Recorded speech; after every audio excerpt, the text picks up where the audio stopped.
Good morning, children of God. I know all of you know about Dr. Seuss, but do you know the book that's called Yertle the Turtle? It's a story most of us read, and it's too long for me to read it, but it's about a turtle, Yertle, who thinks he's more important than anybody else. Let me read just a little page. On a faraway island in Salaman Sand, Yertle the Turtle was king of the pond, a nice little pond. It was clean. It was neat. The water was warm, and there was plenty to eat.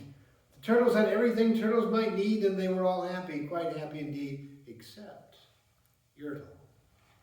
He thought he needed to be more in power, and so he started to have the turtles who didn't want to, but make a stack, upon which he then sat.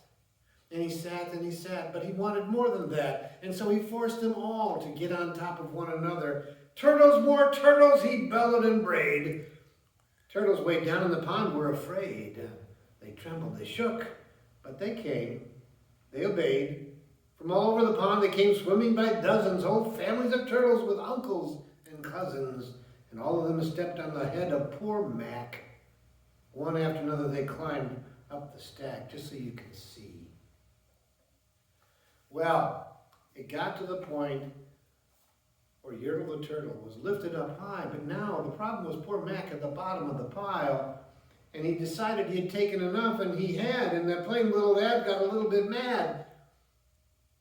And he did a plain little thing. He burped.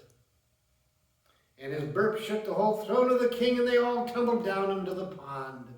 And now the only thing Yertle the Turtle is the king over is that pond. It made me think sometimes we're tempted to lord it over other people, or think that we're more important than other people, or that we shouldn't pay attention to how people feel. Yertle Turtle's a funny story, but it's also to remember that we are to be with God and how we live with one another, to be careful and to also be humble in our way of living.